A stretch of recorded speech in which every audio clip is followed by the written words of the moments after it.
I bet none of you have done something so stupid with your friends that the police showed up at your house. Unfortunately, I did. My name is Jeremy McCarter, and this is my story. Now, to set the story up, it was the late 80s. The Beastie Boys were popular, short shorts for guys were starting to fade out, and the technology way was all about this thing called a cordless phone. Now, the cordless phone solved a couple problems. You see, before this, wherever your phone plugged into the wall, that is where you had to stand. As long as the cord was, is basically how long your leash was. You could go as far as the cord would let you go. A second problem is that at any time, anywhere, anyone in your family could pick up the phone and listen in, or even begin to talk in your conversation. No good! The cordless phone helps solve one of those problems. You see, with the cordless phone, you are able to go upstairs, downstairs, outside, and even inside a neighbor's house at times, which is part of my story. I'm not sure about you, but sometimes me and my friends would sometimes get into fights. And that sometimes could mean harsh words. It could sometimes mean a physical fight. Other times it meant we would just take our stuff and go home. But on this particular occasion, it resulted in my friend pulling out his phone and going 911. And that's when I heard it. 911, how can we assist you? Yeah, I just want to let you guys know that my friend Jeremy is an idiot. End of call. What did he just do? I began to freak out because he had his cordless phone in my house. That means the police were going to come to my house and arrest me. You're right. I wasn't a smart kid because it should not have bothered me because the base for his phone was at his house. But I didn't realize that at that moment. And I thought, I'm not going to jail by myself. So I grabbed my cordless phone and I ran across the street and into his house and I dialed 911, talk. 911, how can we assist you? Yeah, I just wanted to let you know that Corey is a tool. Hang up. And to make a long story short, the both of us made 10 calls apiece to 911. And the police showed up. Our parents showed up.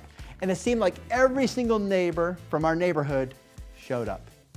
It is awesome to have the police show up at your house because you and your friends are so stupid. Said no one ever.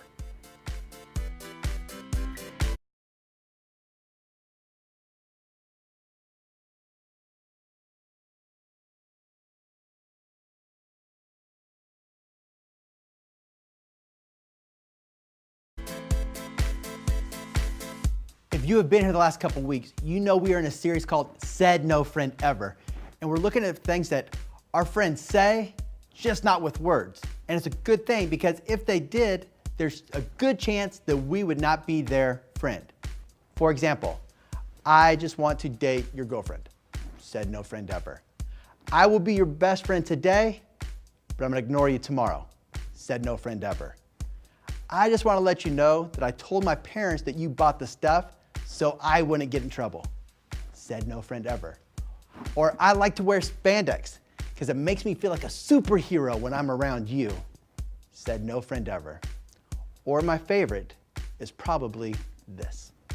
We clawed, we chained our hearts in vain. We jumped, never asking why. We kissed, I fell under your spell. A love no one could deny. Don't you ever say, I just walked away. I will always want you. I can't live a lie running for my life. I will always want you. Said no friend ever. What, did you think I was gonna keep going with that song? Yeah, right. Came at you like a wrecking ball. If you have been here the last couple of weeks, you know that we are talking about friends. And the key to it is this. Our friends will never leave us the same. They'll either make us better or they'll make us worse. They will either build us up, tear us down. They will add or they will subtract. And because of that, we have to surround ourselves with the right friends. And more importantly, we need to be the right kind of friend, which is what we talked about last week. This week, we're going to look at the other side of the fence. What happens when a friend tells you, I will lead you away from God? Don't worry, they won't say it. They will just do it. Said no friend ever.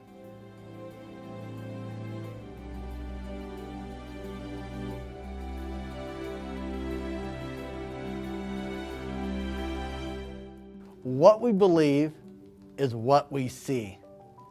Every Christmas Eve, we always went to my aunt's house, and we would stay till late at night. And every year as we drove home, we would see these radio towers. And on top of a radio tower, there's a red blinking light. Do you know what else has a red blinking light? Rudolph's nose.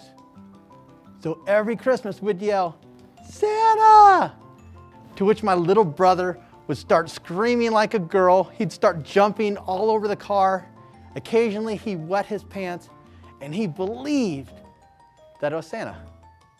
Now, why would he react that way? Because what we believe is what we see.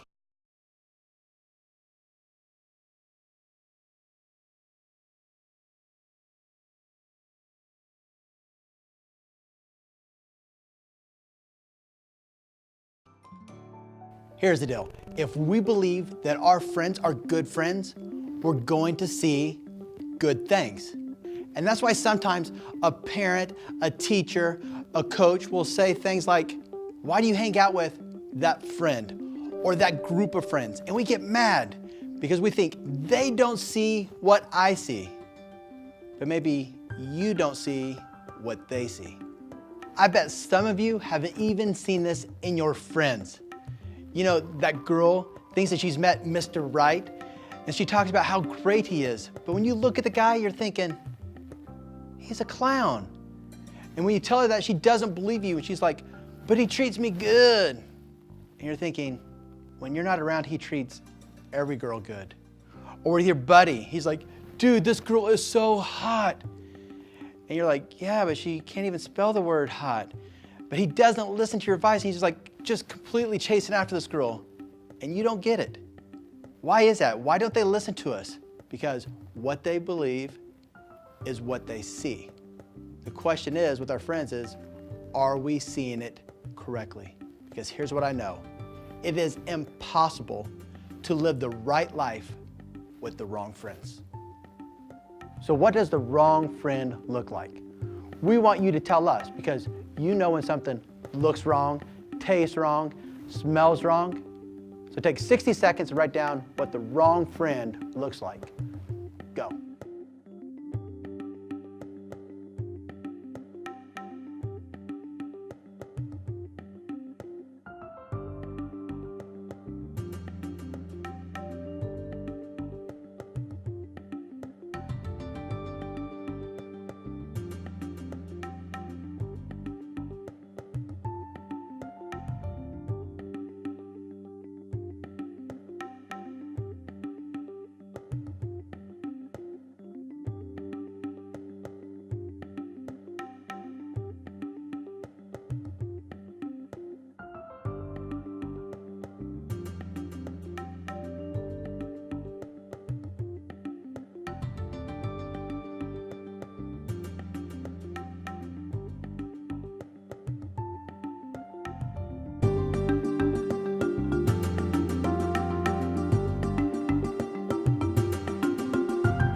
So what makes a wrong friend?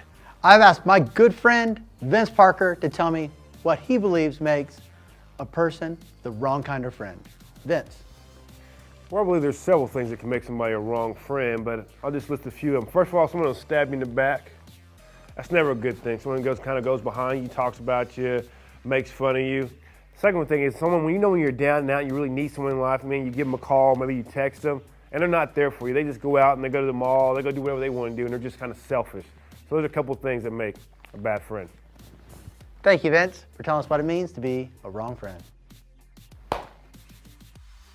And here's the hard part. The wrong friends don't tell you they're the wrong friends. They don't put on the letter A like in the Scarlet Letter. It's not like in space where mission control says, Houston, we have a problem. And it's not like scary movies when the bad guy shows up and you hear the soundtrack kick in. No friend has come up to me and said, Jeremy, I'm going to be the wrong kind of friend. I'm going to gossip about you. I'm not going to care about you. And there's a good chance I'm just going to mess up your life. If someone said that to me, I would run from the hills. I'd get away from that person. But reality, I have had friends gossip about me. I have had friends who didn't care about me. I've had friends who've messed up my life, whether they meant to or not. And if I'm being honest, I have done that to other people. And for some of you, you get this. You've experienced this. There's a time you shared that real big secret with your friend, and for some reason they shared it with their friend, who shared it with their friend, and now everybody knows your secret, and you feel like you can't trust anyone. Or maybe it wasn't something they were saying behind your back, it was something they were saying to your face. You know, they may have said, you're fat, you're ugly, you're stupid, you're not good enough. And because they were your closest friends, you believed them. And you believed what they said more than what God said. Or maybe it was that lifestyle they said, you've got to live this way to fit in and to matter. And so you began to take steps into that lifestyle, but with each step came more regret. With each step came more shame. Once again, you cannot live the right life with the wrong friends. Last week, we looked at the story of a guy named Jonathan who cared so much for his friend David that he was willing to set down his kingship for the friendship. And David went on to become the king. And David then crowned his son Solomon to be the next king. Solomon was very wise and wrote many things about friendship, including this verse we are about to look at. Walk with the wise and become wise. Associate with fools and get in trouble. After building Israelite to its tallest point in history, Solomon crowned his son to be the next king. And that's where our story takes off. 1 Kings 12:1 says this, Rehoboam went to Shechem, where all Israel had gathered to make him king. So everybody's around him. They're ready to put the crown on his head. But before they do that, they say, hey, we have a concern. Your father was a hard master, they said. Lighten the harsh labor demands and heavy taxes that your father imposed on us. Then we will be your loyal subjects. And Rehoboam replied, give me 3 days to think this over, then come back for my answer. So the people went away. Now check out what happens. It says, then King Rehoboam discussed the matter with the older men who had counseled his father Solomon. What is your advice, he asked. How should I answer these people? And the older counselors replied, if you are willing to be a servant to these people today and give them a favorable answer, they will always be your loyal subjects. But listen to this next verse. But Rehoboam rejected the advice of the older men and instead asked the opinion of the young men who he had grown up with and were now his advisors. You see, Solomon rejected the wise and said, no, I'm going to listen to the advice of my friends. And how's that play out in the story? Verse 16, when all Israel realized the king had refused to listen to them, they responded, down with the dynasty of David. We have no interest in the son of Jesse. Back to your homes, O Israel. Look out for your own house, O David. And in 3 days, Rehoboam destroyed the reputation, the power, the kingdom that his father and his grandfather had built. Was that his intention? Was that his desire? Was that what he wanted to do? No. And if we were to hop in a time machine and go back and say, Rehoboam, why on earth did you give him that answer? Why did you ignore the wise people? I think his answer would be this: I had these friends.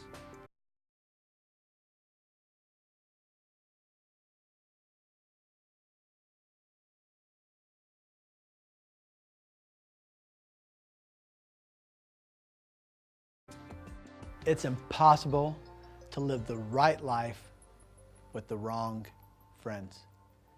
I saw this most clearly a couple years ago when I got jury duty. And I sat in on a second-degree murder case. And here's what happened. There was this girl who was on trial for second-degree murder for killing her baby's daddy. And I remember as we listened to her in the court scene, she talked about how the dad wasn't paying child support. And so she talked to some of her friends and said, hey, will you go over and collect the money for me? And when they went over to collect the money, instead of just collecting the money, they killed him. And here she sat crying with the potential of being in jail for the rest of her life. And when the judge said, why did you do it? I'll never forget her response. I had these friends. And for some of you, you have those friends. And even worse, some of you are that kind of friend. Now, the wrong friend isn't just a person who gets in trouble or who goes to jail. The wrong person is anyone who prevents you from becoming who God has called you to be. For some of you, you are super smart, but you're not pushing yourself in school. Why? I have these friends. For others, you are super trustworthy. Your friends can always count on you. But at home, you're burning through trust with your parents. Why? I have these friends. Or maybe one day you want to get married and have a great marriage, but you're looking at things, you're doing things with your friends that are going to just mess up your marriage later in life. Why? I have these friends. And this is what I know. God wants to do something incredible in every one of your lives. But for some of you, you're too scared to break it up. You're too scared to take the next step. You're too scared to make the commitment. Why? I have these friends. You see, it's not always where our friends are taking us. Sometimes it's where our friends aren't taking us. You see, sometimes our friends are in neutral, and it's the fact that they don't let us follow after where God wants us to go. And I get your pushback. My friends aren't going to stop me. My friends aren't holding me back. I'm stronger than they are. I'm just going to flirt to convert. I'm going to party to persuade. I'm going to go into enemy territory and rescue my friend. But can I tell you the truth? That's not going to happen. Now let me show you why this doesn't work. Vince is my friend, and Vince is stronger than I am. So I'm going to ask Vince to pull me up to his level. So Vince, pull me up to your level.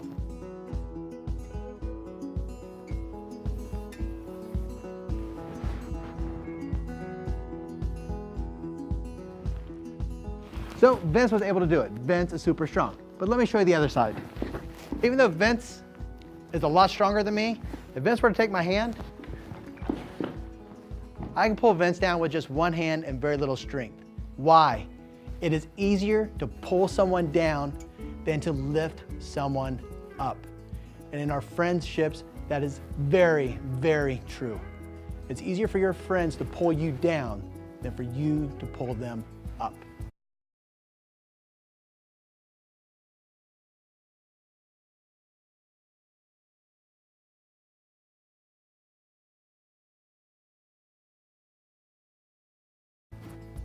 I believe that is why Solomon said, the godly give good advice to their friends, and the wicked lead them astray. So what do you do when you realize you have the wrong friends? Here's my advice to you. Be friendly, but don't be friends. And I get it, that's mean, that's hardcore, because I like this person. They accept me. They've been with me for all these years. But if they're taking you to the wrong place, if they're leading you away from who God has called you to be, if they're disconnecting you from your relationship with God, are they really a good friend in the first place? Are they leading you closer to Christ? Are they helping you to become who God created you to be? Are they making you better? Did you see, our friends will never leave us the same. They'll either make us better or they will make us worse. And they get to choose which one. We just get to choose our friends.